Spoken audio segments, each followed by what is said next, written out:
Morning students, this is class 12th maths lecture 25th of chapter 7th integrals. Today we will discuss the summary of chapter 7th. So the first topic is indefinite integral. So indefinite integral of the function fx is the function gx where the derivative of gx is nothing but the function fx only, right? So integral of fx is gx plus c, where this c is the constant of integration. For example, the derivative of sin x is cos x. Therefore, the integral of cos x will be sin x plus c. That function whose derivative is this function only, cos x, right? Now the next is integration by substitution.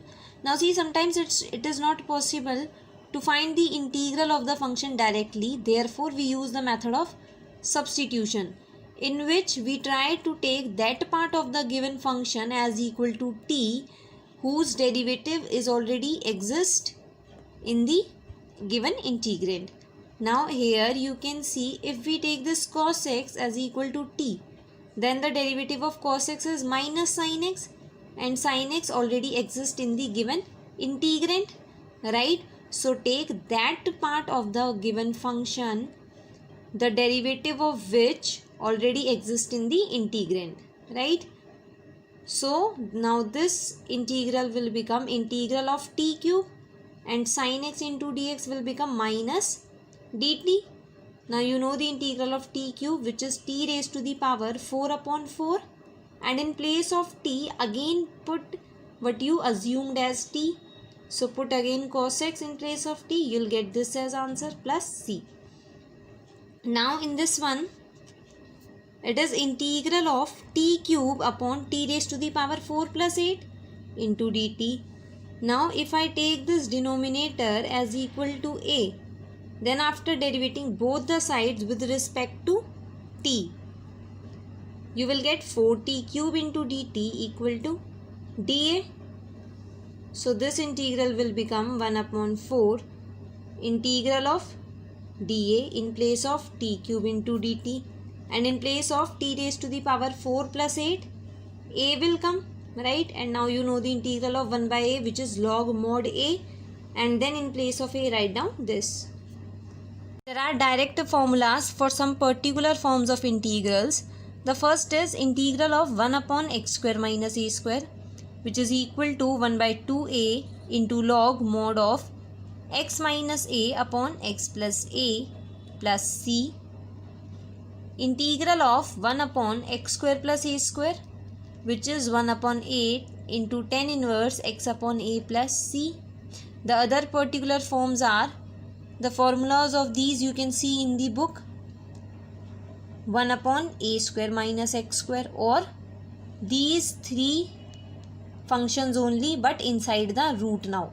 1 upon root x square plus a square, 1 upon root x square minus a square, or 1 upon root a square minus x square. So if these types of the functions come, then you have to directly apply the formulas, right? And sometimes the integrals of these type of integrals comes where this is the type of integral 1 upon ax square plus bx plus c, that is quadratic equation is given in the denominator. Then we will try to change it in the particular form of 1, 2 or 3, which we have studied in these 1, 2 or 3, because in this given question root is not there. So we can change it any of these three forms and then apply the formula, right? For example, see, if this is given to you, this can be written as integral of 1 upon, now this denominator can be written as x plus 1 whole square plus 1 square. When you will let this x plus 1 as t, dx will become dt, so this will be t square plus 1 square. Right, now this is the type of integral 1 upon x square plus a square, where x is t and a is 1. So this is the type of the integral. Second, 1 upon x square plus a square. In place of a write 1, and in place of x write t, right? So if these types of integrals come, change it either in 1 or in 2 or in 3 of the above formulas. If this type of integrals comes, that is 1 upon root ax square plus bx plus c. Now in the denominator there is quadratic equation but also inside the root. Now we will try to change these type of integrals either in the type of 4th, 5th or 6th, because now root is here in the denominator. So it will change either in this form or in this form or in this form. For example, if this is given 1 upon root x square plus 8x plus 13, so this can be written as 1 upon root x plus 4 whole square minus root 3 whole square. Now let x plus 4 as t, dx will be dt. So you will get 1 upon root t square minus root 3 square. So this is the type of the integral. Fifth, 1 upon root x square minus a square, right? So directly now you can apply the formula here. Now integral of the type, these type of integrals come if quadratic equation is given in the denominator and linear equation is given in the numerator. Similarly here, linear equation in the numerator and quadratic equation in the denominator but also inside the root. Then in these type of questions, first let the numerator as equal to a into derivative of the quadratic equation in the denominator plus b. Now find the values of a and b by comparing the coefficients with the left hand side, and then in place of px plus q write down this in the numerator, then it will be get solved easily. Okay, next is integration by partial fractions. Now see, we use this method when rational function is given to us. First of all, you have to check if the given rational function is proper or not. The rational function is said to be proper if the degree of the polynomial in the numerator is less than the degree of the polynomial in the denominator, right? And if you find the rational function as proper, then use the forms of partial fraction method to write down the given function. And if the rational function is not proper, then first make it proper by dividing the numerator with the denominator. Now in this example you can see the degree of the denominator is 3 and degree of the polynomial in numerator is 1. Therefore it is a proper function. So we will directly use the forms of partial fraction. So this function can be written as a upon x plus 1 plus b upon x plus 1 whole square plus c upon x plus 3. Now calculate the values of a, b and c by comparing the coefficients of both the sides, right? And then in place of this function in the integral, replace it with these functions, right? The other forms of partial fractions you can see in the book. Now next topic is integration by parts. This method we use when the product of two different functions in the same variable x is given. So what is the formula of integral of fx into dx? Fx into integral of gx minus integral of derivative of fx into integral of gx. Now see, this is the formula, but how you will decide in the given question which function is to be taken as fx and which function is to be taken as gx. So for that we will use the rule of Eilert, where I represents inverse trigonometric functions, L represents logarithmic functions, A represents algebraic functions, T represents trigonometric functions, and E represents exponential functions, right?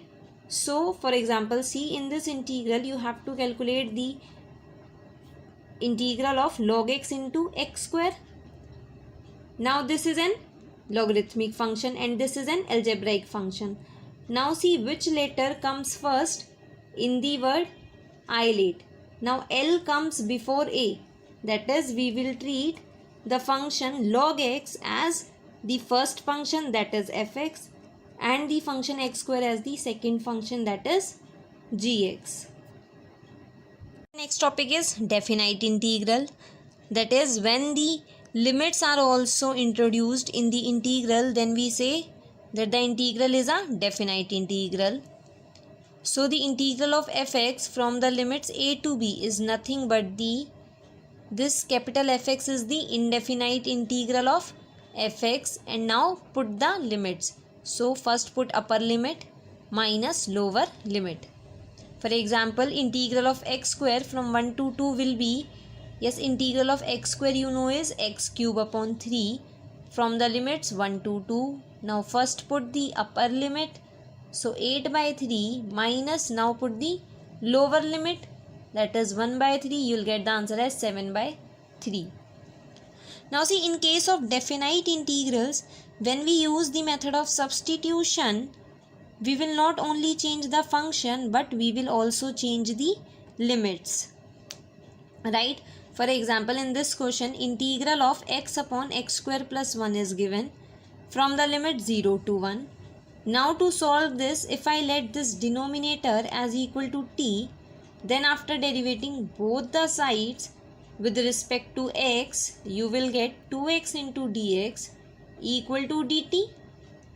So the function will now become, in place of x square plus 1, t, and in place of x into dx, dt upon 2. But also we will change the limits. Here the limits are 0 and 1. Now when x is 0, t will be 0 plus 1, that is 1. And when x is 1, t will be 1 plus 1, that is 2. So in place of 0 and 1, now the limits are 1 and 2. Now solve this function and put the limits directly, right? So the integral of 1 by t is log mod t, and the limits are from 1 to 2. Put the limits. 1 by 2 is constant, take it outside. Put the limits now, log 2 minus log 1, that is log 2 upon 1 into 1 by 2, right? There is no need to introduce the constant of integration in the case of definite integrals. So we will not write plus c. Properties of definite integrals. There are some properties of definite integrals which can be used to make the integrals more simpler. So the first is integral of fx from the limits a to b into dx can be written as integral of f of t into dt, and the limit should be same, a to b. Second is integral of fx into dx from the limits a to b can be written as minus integral of fx from the limits b to a. That is, if you interchange the limits, then you have to introduce a minus sign. Next is integral of fx from the limits a to b is equal to the integral of f of a plus b minus x from the limits a to b. That is, integral of this is equal to the integral of f of sum of the limits minus x. Next, fourth is integral of fx from the limit 0 to a is equal to integral of f of a minus x from the limit 0 to a. Next is, if we want to change the limits, here the limits you can see is 0 to 2a, and here the limits are 0 to a, right? So if you want to half the limit, half the upper limit, then what you can do, 0 to 2a integral of fx can be written as integral of fx from 0 to a plus integral of f of 2a minus x from the limit 0 to a. Now the next is integral of fx from the limits minus a to a. When these type of limits are given, minus a to a, then check if the given function is even or odd. If the given function is odd, that is f of minus x is equal to minus of fx, then the value of this integral will be 0. And when this given function is even, that is f of minus x is equal to f of x, then this given integral can be written as twice of integral of fx from 0 to a. So your homework is that you have to prepare for the test. Okay. Thank you.